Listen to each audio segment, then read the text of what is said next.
नमस्कार दोस्तों, हमारी आज की कहानी है सावली बहू का सास ने पार्टी में सबके सामने मनाया मजाक। कल्पना पढ़ी लिखी और सुशील लड़की है और वह बैंक में नौकरी करती है। उसके पिताजी मास्टर की नौकरी करते हैं। कल्पना का एक भाई भी है जिसका नाम रोहन है। कल्पना का रंग सांवला है और नए ही नैनक सुंदर हैं। कल्पना के पिता ने कल्पना का रिश्ता बड़े घर में किया है।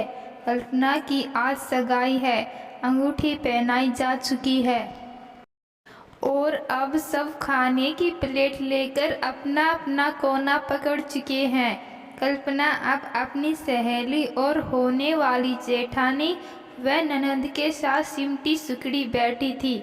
इधर उधर की बातें चल रही थी। इतने में सासू माँ कमरे में आई और कल्पना के पास बैठते हुए बोली, देखो कल्पना, अब शादी के कुछ ही दिन बचे हैं तो धूप में कम निकलना। बेसन, दही और हल्दी का लेप रोज रात को लगाया करना, जिससे तुम्हारा यह सांवला रंग साफ हो जाएगा। कल्पना ने हाँ में सिर हिला दिया और अब जेठानी जी भी कहने लगी, नींबू और टमाटर का रस लगाओगे तो रंग और भी ज़्यादा साफ हो जाएगा। देवर जी को गोरी चिट्टी लड़कियां पसंद हैं, मेरे जैसी। और खिलखिलाकर हंसने लगी। फिर माहौल थोड़ा सा हल्का हो गया और धीरे धीरे शादी के दिन भी नज़दीक आने लगे। और कल्पना के ससुराल से फ़ोन आता तो कहते, कल्पना को घर में ही रहने देना, ऑफिस से जल्दी आना, धूप में कम निकलने की हिदायत मिलने लगी। सुशांत जब भी फ़ोन करता तो अधिकतर उसके सांवलेपन को लेकर छेड़ दिया करता था। तो कभी सीरियस होकर कहता, कल्पना, मुझे तुम्हारे सांवले रंग से कोई शिकायत नहीं है, मगर मम्मी का अरमान है कि बहू उनकी मिल्की वाइट हो। भाभी तो गोरी चिट्टी और तुम थोड़ी सांवली हो, तो वह जो टिप्स देती हैं मान लो ना, आखिर खूबसूरत तुम ही दिखोगी। कल्पना जवाब देना तो चाहती, मगर मम्मी की हिदायत की वजह से चुप रह जाती, पर अपनी सारी चिढ़ अपनी मम्मी पर निकालती। तो मम्मी कहती, अरे बड़े घर में रिश्ता हो रहा है सिर्फ इसलिए कि तू बैंक में नौकरी करने लगी, वरना एक साधारण मास्टर की बेटी की शादी कभी हो पाती क्या वहाँ? तू देख, वह लोग रईस हैं, बड़े लोगों के बीच उठना बैठना है, सोसाइटी मेंटेन करते हैं वो। तू किस्मत वाली है कि तेरे ऐसे रंग रूप के बाद भी उन्होंने तुम्हें चुना है। फिर कल्पना चुप हो जाती है। उससे भी लगता है कि मम्मी सच ही तो कह रही है। सोचती है कि बदलते वक्त के साथ सब कुछ ठीक हो जाएगा। लेकिन जैसे जैसे दिन नज़दीक आने लगे, सासू माँ और सुशांत का यह प्रेशर बढ़ने लगा। कल्पना यह सब इग्नोर करना चाहती तो मगर कर नहीं पाती। फिर खुद में अंदर ही अंदर और अधिक चिढ़ने लगी। जो रंग खिलना चाहिए था, उपटन लगने के बाद वह रंग और ज़्यादा मुरझाने लगा। शादी के एक सप्ताह पहले सुशांत का जन्मदिन था। सुशांत ने पार्टी में कल्पना को भी बुलाया था। सासू माँ ने पहले ही फ़ोन पर समझा दिया था कि पार्लर होते हुए पार्टी में आए। माँ ने भी भाई के साथ पार्लर भेज दिया।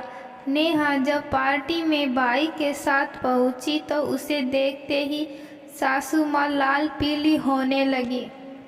बड़ी बहू को बुलाकर इंस्ट्रक्शन दिया कि ले जाओ इसे बाथरूम में और अपने मेकअप से तैयार करो अपनी तरह से। मगर कल्पना नहीं गई, वही खड़ी रही। सासू माँ के तलवे का गुस्सा सिर पर चढ़ गया और लगभग धक्का देते हुए कल्पना को बोली। पार्टी में आए सभी लोगों के सामने कहा कि न रंग न रूप, फिर भी तुम्हें घमंड किस बात का है?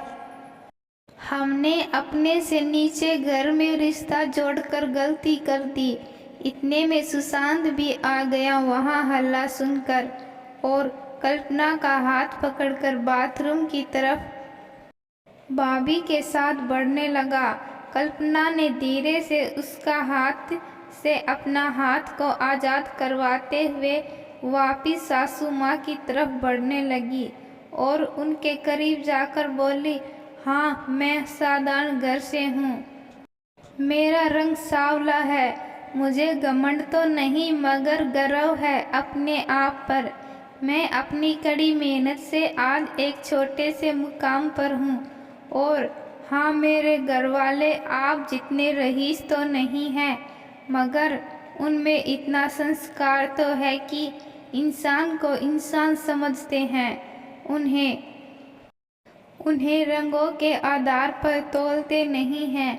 और सुशांत, तुम से खैर कोई शिकायत नहीं है, क्योंकि तुमने बचपन से ही यही देखा है कि औरत एक सजावटी सामान है। उनका वेट डेकोरेट होना लाजमी है। और जब से मेरे घर वालों ने तुमसे रिश्ता जोड़ा है, अब से आप लोग मुझ पर दबाव बनाते आए हो कि तुम यह करो वह करो, जिसमें तुम्हारा रंग साफ हो जाएगा। मैं कोई खिलौना नहीं हूँ जो तुम्हारी मर्जी के अनुसार चलूँ। कहते हुए कल्पना ने अपनी अंगूठी निकालकर अपनी होने वाली सास के हाथ में थमा दी और बाई का हाथ पकड़कर हॉल से बाहर निकल गई, एक हवा के झोंके की तरह। तो दोस्तों, मैं आशा करती हूँ कि आपको यह कहानी पसंद आएगी। अगर कहानी पसंद आए, कहानी को लाइक, शेयर और कमेंट्स ज़रूर करना। धन्यवाद।